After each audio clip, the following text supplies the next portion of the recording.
June 12, 1944, south of St. Lo. Altitude, 0 visibility, 20 meters due to dust and diesel fumes. The road was cracked from artillery shelling. Burned-out trucks and blackened hedgerows stood as grim reminders of yesterday's assault. Inside a Panzer IV, Oberfeldwebel Heinrich Krüger leaned back against the turret wall. The heat was thick. Sweat dripped beneath his collar. But there was something else lingering in the air. Not fear, amusement. He was listening to the static American of a radio, captured, now wired into the Panzer's comms. It crackled with chatter in English, clear, confident, and absurdly polite. Charlie, lead to Bravo 2. Eyes on the ridge. Wait for my mark. Over. Krüger chuckled, then turned to his crew. They talk like they're in a classroom, not a battlefield. The men laughed with him. For weeks, German tankers had been intercepting American transmissions. It was a source of daily entertainment. The Americans were too slow, too predictable, too talkative, and, above all,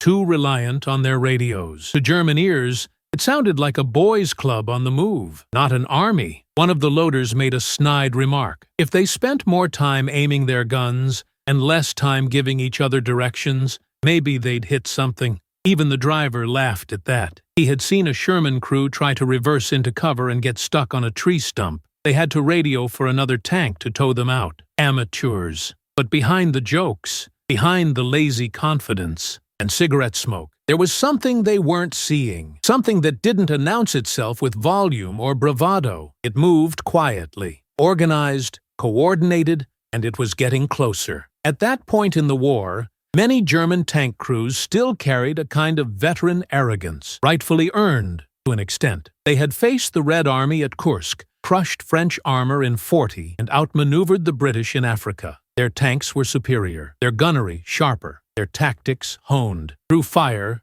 and blood. But what they did not understand was that the war had changed, and the Americans, they weren't trying to outfight the Germans. They were outbuilding them, out-organizing them, outnumbering them. To the German way of war, a tank was a duelist. It prowled alone or in pairs. It picked its target. It fired once, then disappeared. It was elegant, clean, tactical. To the American way of war, a tank was a cog in a machine, and that machine had only one goal: overwhelm. Wasn't just about numbers. That's what the Germans failed to see. They didn't fear the Sherman. It was too light, too tall, too weakly armored. They feared nothing about it until it started moving in perfect synchronization with others, until it stopped being a single threat and became a chorus. And the conductor of that chorus was the radio. What the Germans mistook for idle chatter was actually the rhythm of war in a new key. The Americans didn't need to improvise every moment. Their doctrine was baked into every transmission. Their orders were standard, rehearsed, but fluid enough to adapt in seconds. And while a Tiger tank might pick off 1 or 2 Shermans before it was flanked and destroyed,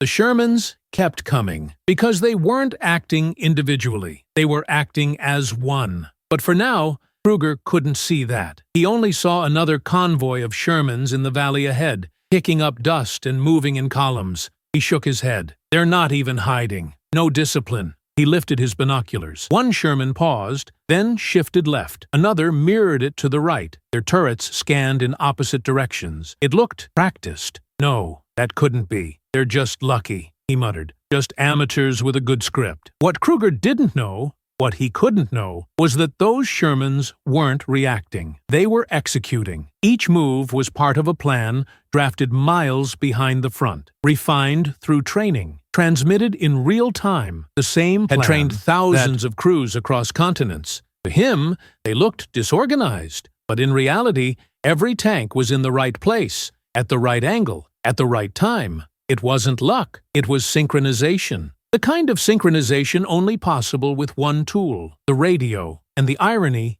is bitter, because the very thing they mocked, their punchline, was what would eventually outmaneuver and destroy them. The Americans didn't need better tanks. They just needed to talk to each other faster. Then the Germans could react. Back inside the Panzer, Krüger was finishing his cigarette. He flicked the butt out the hatch, still smiling to himself. Another day. Another column of flying milk bottles, he joked. That's what they called the Shermans, milk bottles. But 48 hours later, Krüger wouldn't be laughing, because his tank would be cut off, surrounded, and knocked out by a coordinated assault from 6 Shermans who never once broke formation. He would crawl out of the hatch wounded, captured, and confused. His last memory before blacking out was hearing the calm American voice on the radio say, "Charlie 3, target neutralized, moving to next grid, over." They had turned their weakness into a weapon, and the weapon spoke in code, in numbers, in directions, in timing. What the Germans never understood, until it was too late, was that in modern war, clarity was deadlier than chaos. If you value stories like this one,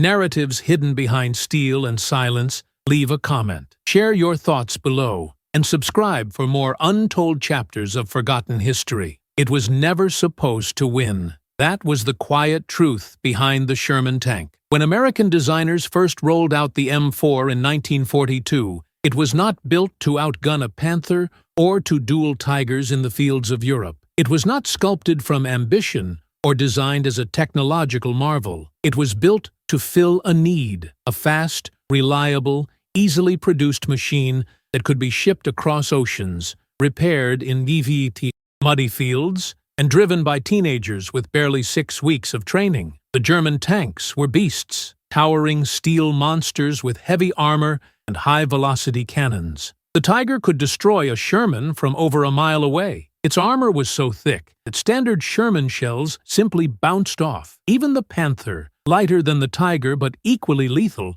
outclassed the M4 in almost every technical category: range, firepower, armor, optics, survivability. And yet, the Sherman won. It won not by brute force, but by consistency. It showed up, again and again, in North Africa, in Italy, in Normandy, in the Ardennes, in the ruins of Berlin. Like a persistent tide, it washed across continents. And wherever it went, it brought more than steel. It brought structure. 1 Sherman was a target. 5 were a unit. 10 were a system. What most people forget is that the M4 Sherman was not just a tank. It was a platform. Its design prioritized interchangeability and modular construction. A damaged turret could be replaced in hours. Engines swapped in the field. Tracks repaired by crews under fire. The Americans understood that wars were not won by perfection. They were won by repetition. A single Sherman could be knocked out easily, but when one was destroyed,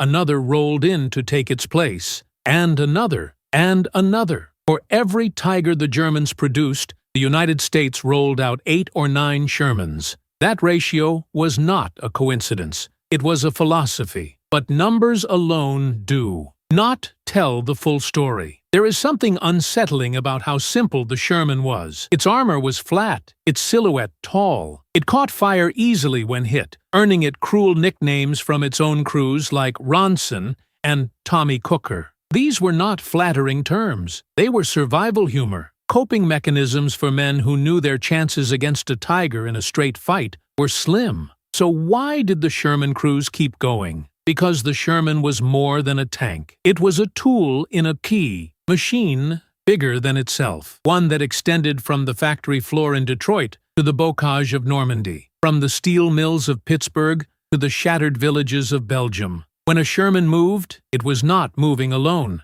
It was backed by artillery, air support, logistics, maintenance crews, and most importantly, by communication. The Germans fought with fearsome tanks and brilliant commanders, but they often fought alone, isolated, radio lines jammed, fuel running low, ammunition limited. Every engagement was a performance of excellence under pressure. The Americans fought differently. Their excellence was not individual brilliance, but coordinated persistence. A Sherman did not need to be perfect. It just needed to be present. And it was always present, even when it burned, even when it bogged down, even when it was outranged or outgunned. Another would follow, and then another, and they would not come silently. They would come with orders, with plans, with overlapping fields fire, with infantry support and air cover, and a map already marked for the next objective. That was the hidden strength of the Sherman.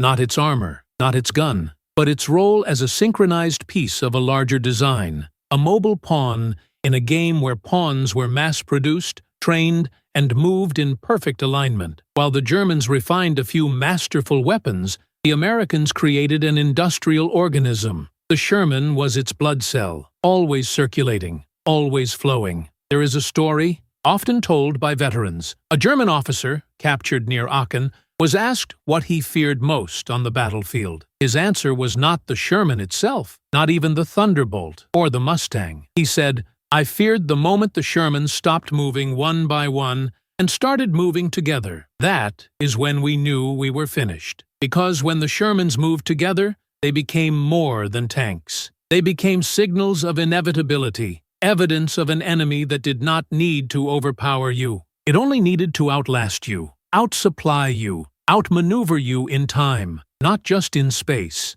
That is how a so-called inferior machine defeated the best tanks in the world. Not through firepower, but through momentum. Not through fear, but through rhythm. And that rhythm was guided by one small box, bolted inside each Sherman's steel belly. A radio. Crude by today's standards, but revolutionary in its effect. It allowed one crew to speak with another, one squad to align with a platoon, to execute a maneuver in perfect unison. It turned many into one. If that kind of history moves you, makes you think differently about the battles fought and the lives entwined in machines of metal and noise, leave a comment and share your thoughts. And if you want more stories like this, consider subscribing. The past is louder than we remember, and together we can listen to it more closely. The German tanks were silent predators, built to stalk, ambush, and destroy with surgical precision. Each one a masterpiece of engineering and lethality. But beneath their thick armor and monstrous guns,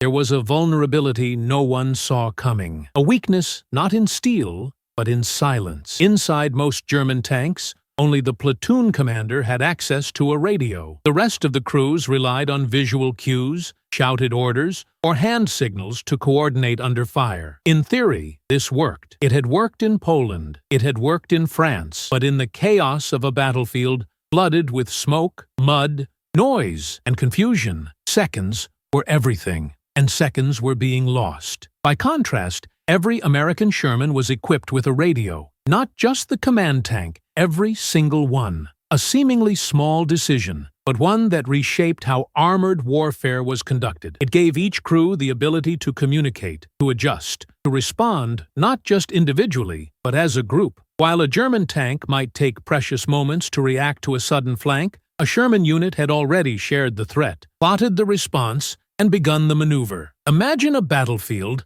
not as a flat terrain with targets, but as a living chessboard. German tanks played like grandmasters, relying on intuition, experience, and positioning. But American tanks played like a hive. One mind, multiple bodies, constant feedback. The moment one Sherman spotted a threat, it was as if all the others had seen it too. They were not guessing, they were responding. This was more than an advantage. It was a revolution. And it was a revolution driven by voice. The calm, clipped sentences transmitted across those frequencies were not idle chatter, they were lifelines. Charlie 2, eyes left. Panther moving in from the tree line. Roger, shifting. Alpha 4, hold position. Cover R6. These were not dramatic movie lines. They were functional, deliberate, and deadly efficient. Each voice carried command. Each command carried coordination. And that coordination, multiplied across units, changed the entire shape of the battle. There is a moment described in the journal of a U.S. tank commander during the Normandy campaign. His Sherman was second in a 5-tank column moving through a narrow French village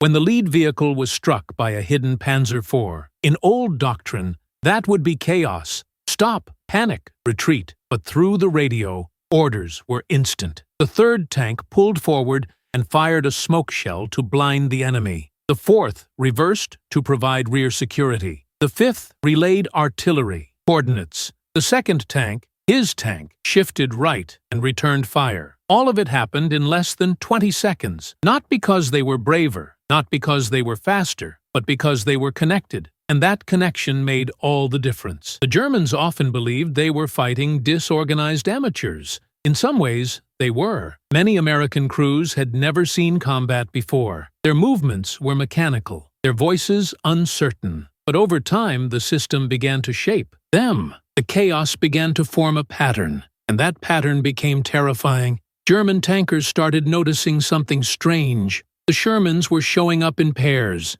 then trios, then full squads, and they moved like they were being orchestrated, like someone had drawn the battle ahead of time and was watching it unfold in real life. At first, the Germans thought it was coincidence, a fluke, but it kept happening. Shermans would flank them from angles they did not expect. Ambushes would be countered before they even began. Retreat routes would be blocked, as if someone had anticipated their exact movement. It was like the Americans were reading their playbook in real time. They were not. They were simply communicating faster than the Germans could act. A former panzer commander captured in 1945 told interrogators that what unnerved him most was not the number of Shermans, or their tactics, or even their artillery. It was their silence, not the absence of noise, but the absence of panic. They did not yell. They did not guess. They just moved. He realized too late that they were not moving by instinct. They were moving by voice. His crew, by comparison,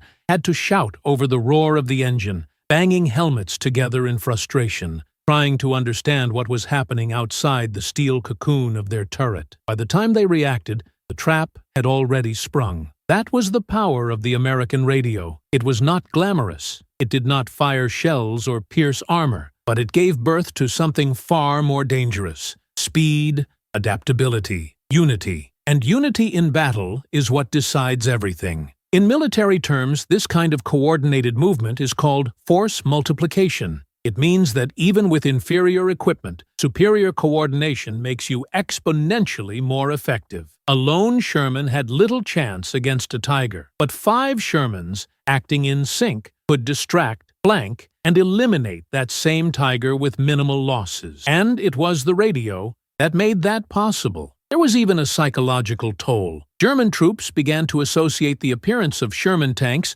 not just with combat, but with precision. The moment they spotted one, they started looking for the rest, because they knew that if they saw one, they were already being watched by 3 more. And those 3 were already moving, already speaking. One veteran recalled a night engagement where he and his crew knocked out a Sherman, only to realize they had exposed themselves to a second and third vehicle waiting just out of sight. As they attempted to retreat, their path was cut off by another Sherman they did not even know was there. He said, "It felt like they were everywhere, like they had eyes in the dark." That feeling was not imagination. It was coordination. And coordination built on trust, not just between commanders, but between machines, between voices, between strangers trained to think together, not alone. That was the real weapon of the E-Key, American Armored Force. Not the shell, not the armor, but the sentence.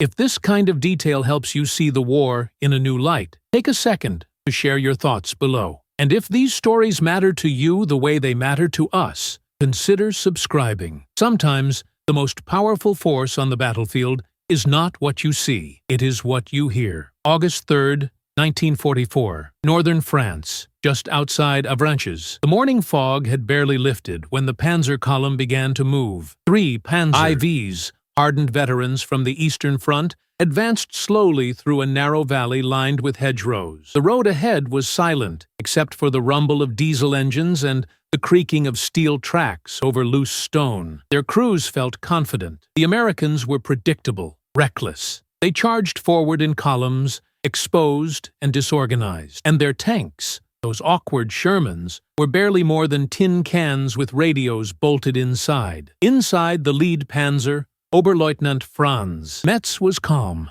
He had seen worse than this. His platoon had survived Kursk. Normandy felt slow by comparison. He adjusted his headset and scanned the tree line. Maintain formation. Check right and left. Same protocol as yesterday. His voice was steady, controlled. They were not expecting resistance here. The Americans had fallen back after a skirmish the night before. The road was clear, or so they thought. Just a few hundred meters ahead, concealed beneath camouflage netting and a thick cover of leaves, 4 Sherman tanks sat in wait. Their engines were idling at low RPM, barely audible beneath the chirping birds and the wind sweeping through the hedges. Each crew had been briefed, each gun already zeroed, each command already passed through the radios in quiet tones. No shouting, no panic, just one repeated phrase from the platoon leader. "Wait for my mark." Metz's panzer crested a shallow ridge. He saw the small farm ahead, burned, abandoned, the kind of place a tank could sit in,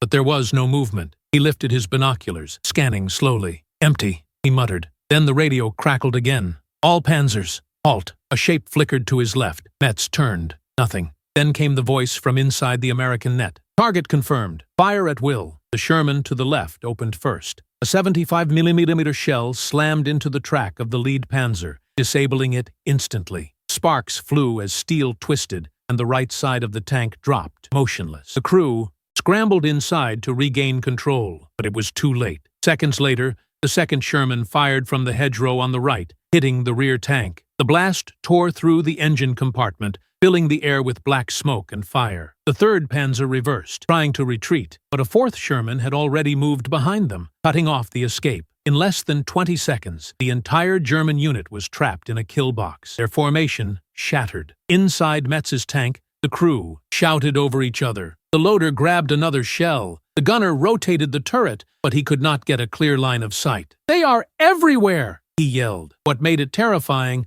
was not just the ambush. It was the execution. The Shermans did not charge. They did not expose themselves recklessly. They fired, moved, relocated, covered each other. Every shot was followed by repositioning. Every hit was supported by another. Metz had seen Soviet waves before, but this was different. This was surgical. He realized in the middle of the chaos that the Americans had not reacted to them. They had anticipated them. The Shermans had not stumbled into the valley. They had set the trap days in advance, and they had waited patiently for the Germans to enter it. The feeling that washed over him was not fear. It was confusion. How had they known? One of the Sherman crews would later write in a letter, "We didn't feel like tankers. We felt like shadows, waiting in silence, letting them walk into the jaws." By the time Metz's crew bailed from the burning wreck, the fight was over. One Sherman had taken light damage. None were destroyed. The Americans were already coordinating artillery support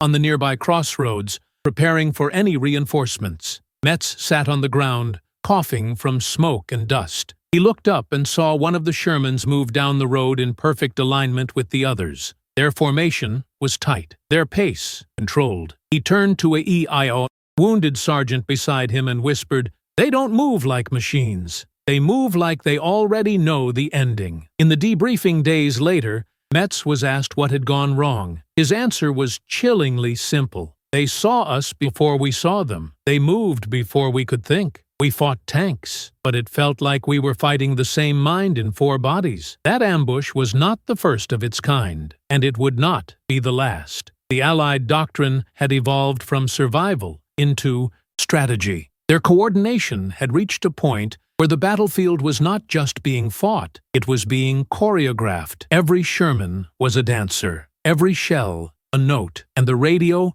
was the silent conductor guiding them all through the rhythm of destruction. The Germans were still operating in fragments, separate tank units, sporadic radio contact, delayed decisions. Their strength was individual excellence, but the Americans were now moving with one voice. This was no longer just about armor or firepower. This was about tempo. Who moved first? Who communicated fastest? Who reacted not in minutes, but in moments? And as those moments shrank, so did the German advantage. If you're the kind of person who sees the beauty in coordination, in precision under pressure, in the unspoken power of timing and trust, drop your thoughts in the comments. And if stories like this open your eyes to the hidden forces behind history's most defining battles, subscribing is one small click that brings you closer to 1,000 more. It began with unease. Whispers between German tank crews that something had shifted. The Shermans were no longer charging blindly into ambushes or scattering under pressure. They were maneuvering together, deliberately, methodically, like parts of a larger whole. Veterans who had once dismissed American armor as clumsy and naive now spoke with caution. The Shermans were moving like a pack. They were attacking like a swarm. The term used among German units was unofficial but revealing. Die Bienen, the bees, because that is what it felt like. Not a storm, not a stampede, but a coordinated hive, striking with sudden speed and then disappearing before a counterattack could even begin. This behavior was not accidental. It was the result of evolving doctrine forged in fire and corrected through every battle. After the bloody lessons of North Africa and Italy, American commanders had realized that their strength was not in one Sherman, or even 5. It was in synchronization. What the Germans perceived as chaos in the early stages of the war had matured into something far more dangerous.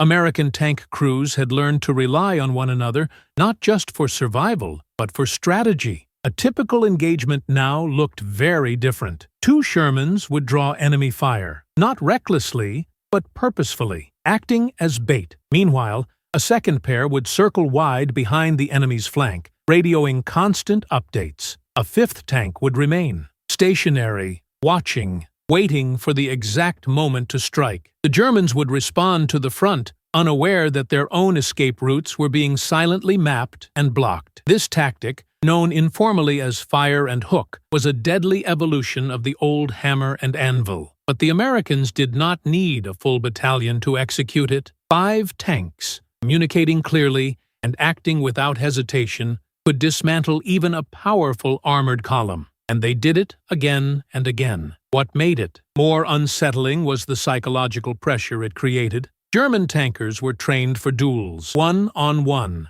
the kind of engagements where personal skill and armor thickness could turn the tide. But now, when a Sherman appeared on the horizon, it was never alone. And if it was, the silence behind it felt more dangerous than its cannon, because they knew what followed. More tanks, more movement, more voices. There is a report from a German lieutenant near Mortain who described a night operation where they encountered what they believed to be a lone American tank. They engaged immediately. Within moments, the surrounding fields lit up. Tracer fire sliced through the dark. Explosions echoed from 3 different directions. His unit was destroyed in less than 90 seconds, not because they were outnumbered, but because they were outmaneuvered before the fight had even started. What he remembered most was the sound, not the shells, not the engines, but the voices on the American radio, channel they had intercepted. Calm, unrushed. Alpha 2 shift left, Alpha 4 hold, Alpha 3 fire when ready. No panic, no confusion,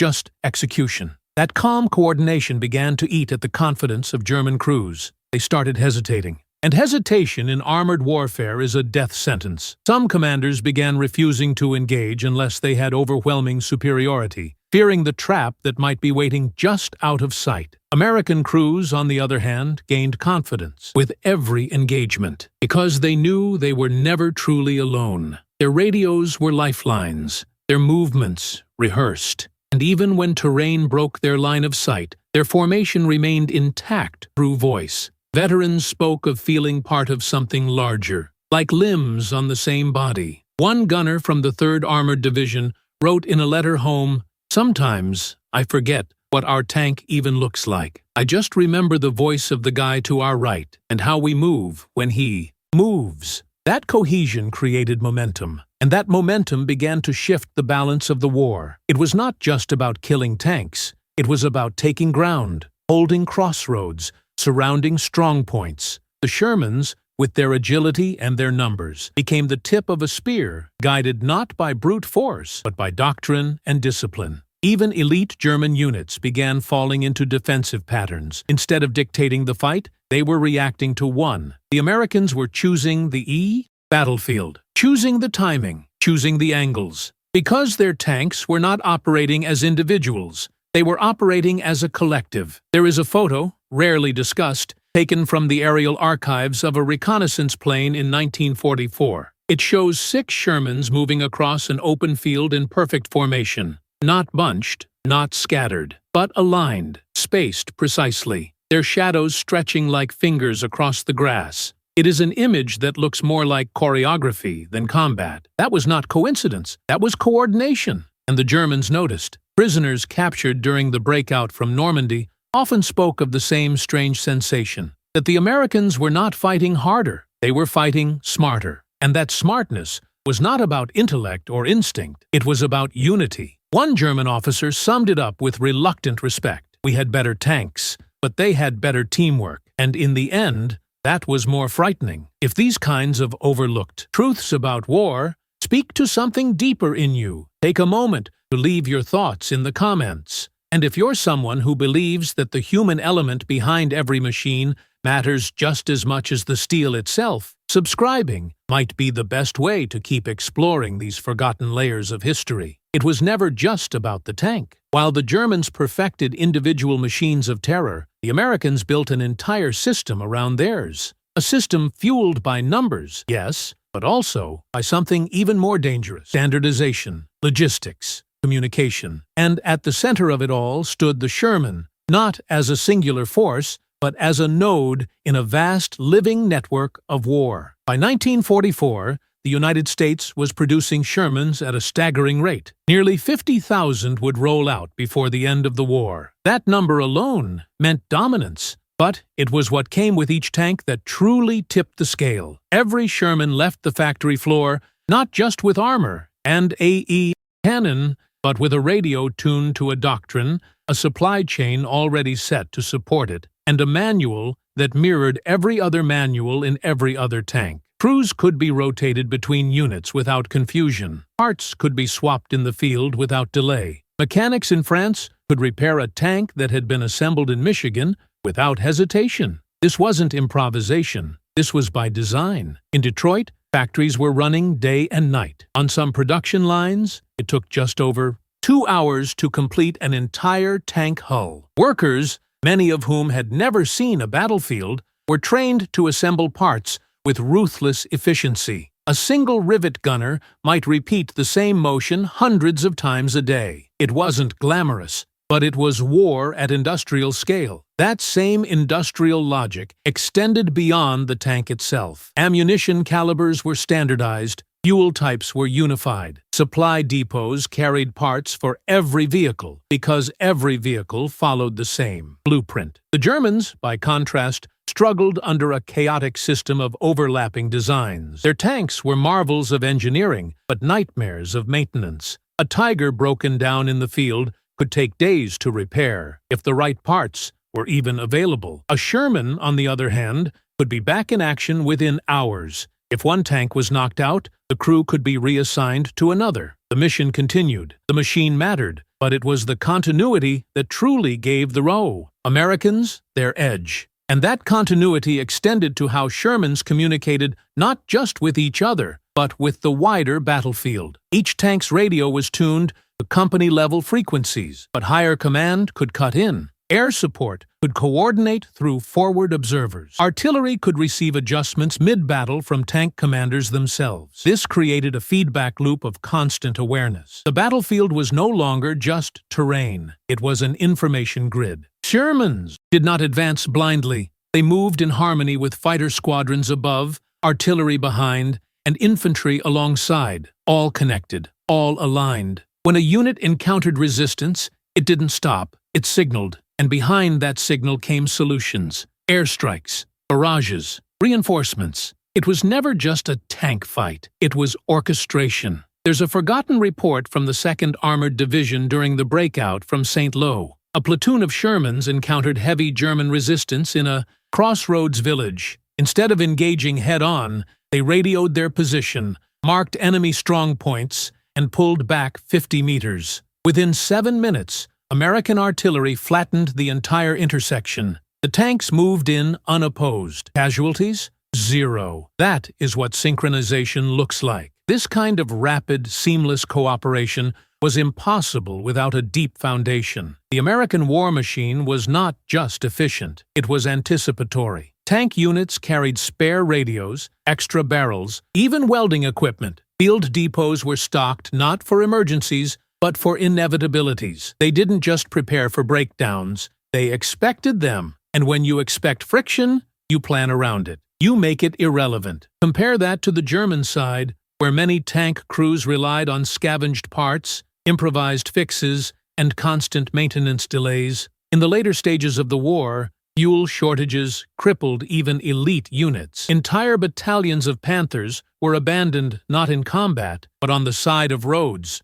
waiting for fuel that would never arrive. The Germans still believed war was about the weapon. The Americans had learned it was about the engine behind the weapon. One general famously said, "Logistics is what gets you to the battlefield. Coordination is what wins it." The Sherman embodied both. Even its perceived weaknesses were strengths in the larger context. The 75mm gun, while underpowered against heavy armor, was more than enough to engage infantry, bunkers, and lighter vehicles. And because it was used on every Sherman in the early war, ammunition was never in short supply. Even upgrades to 76mm and 105mm variants followed the same philosophy. Don't reinvent the tank, evolve it. By 1945, Shermans were performing multiple roles: assault tank, recovery vehicle, artillery platform, flamethrower, mine clearer. There was even the Sherman DD, an amphibious variant with a collapsible canvas screen used during the D-Day landings. It was not elegant, but floated. It worked. That kind of adaptability, backed by industrial might, meant the Sherman wasn't a tool. It was a toolbox, and it could be reshaped depending on the need. One veteran recalled standing on a ridge overlooking a valley during the Ardennes offensive. His Sherman platoon had just repelled a German counterattack. He turned to a young radio operator and asked, "Do you even realize what we're part of?" The operator blinked, unsure. The gunner answered for him, "Something too big to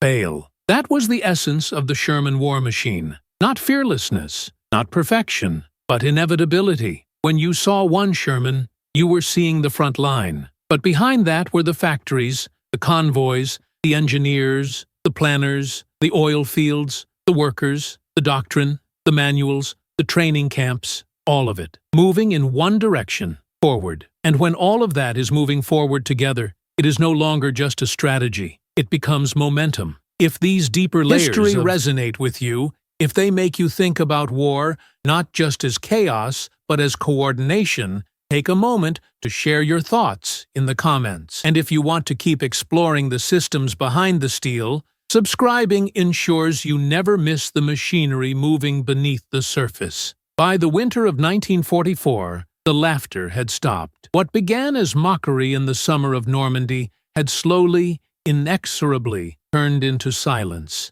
The same German tank crews who once ridiculed the Sherman for its light armor, high profile, and over-reliance on radios were now watching their own lines crumble under the weight of its presence. It was no longer seen as a joke. It was seen as a signal, a sign that the machine was coming, because by then, the Shermans were not just tools of war. They were the manifestation of a force far greater than any single vehicle, crew, or division. They were the forward edge of an industrial and doctrinal tidal wave that the German military, no matter how skilled or battle-hardened, could not hold back. And the radio, once a source of German amusement, had become something else entirely. It had become the sound of inevitability. When German crews heard the clean, coordinated radio traffic of the American tanks, they no longer thought of amateurs. They thought of efficiency. They thought of encirclements. They thought of air support. They thought of artillery strikes called in before they even knew they had been spotted. They feared the pattern, because patterns mean predictability. Not chaos, but calculation. And on a battlefield, calculation means death. By early 1945, entire German units would abandon positions at the mere hint of armored flanking movement. It wasn't cowardice. It was awareness. Awareness that the enemy was no longer attacking to engage. They were attacking to end it. Quickly, surgically, without drama, with discipline. American tanks didn't charge into battle anymore. They flowed, they swept, and the radios moving, in sync, adapting as one. In fog, in snow, in rubble, through villages, forests, crossroads. No matter the terrain, the voice inside the helmet was there, guiding them. That voice was never shouting. It was calm, focused. Red 2, adjust left. Blue 4, hold position. Enemy sighted. Engage on my mark. It was not heroic in tone, but it was effective. And in the end, effectiveness is what writes the final chapter. The German war machine had once been the embodiment of precision. Their tanks were feared. their strategies studied. But by 1945, they were outnumbered, outpaced, and outmaneuvered. Not because they had grown weaker, but because the enemy had grown smarter, more connected, more complete. The Shermans did not need to be perfect, because they never fought alone. And that was the difference. In Berlin, as the war came to its final hours, some German officers were asked in interrogation what they believed had sealed their fate. Many mentioned the air campaign. Others pointed to the destruction of fuel reserves. But one reply stood out. He said, "We lost when we stopped fighting machines and started fighting an idea." The Sherman was the symbol of that idea, a machine born not to dominate individually, but to thrive collectively, to serve not a hero, but a system, to function not as a marvel, but as a mechanism, reliable, coordinated, unrelenting. And that system, fueled by radio waves and forged in steel, reshaped the modern battlefield forever. So, when the war finally ended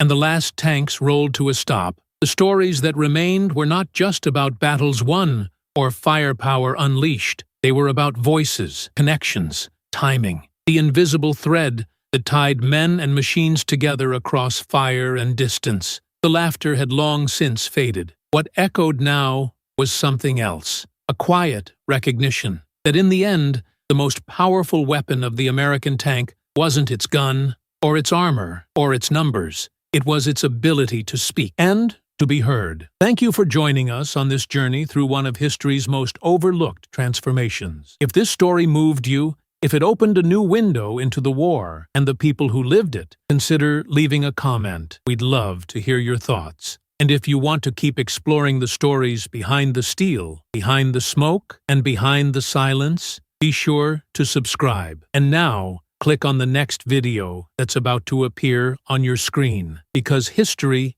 doesn't end here. It's only just beginning.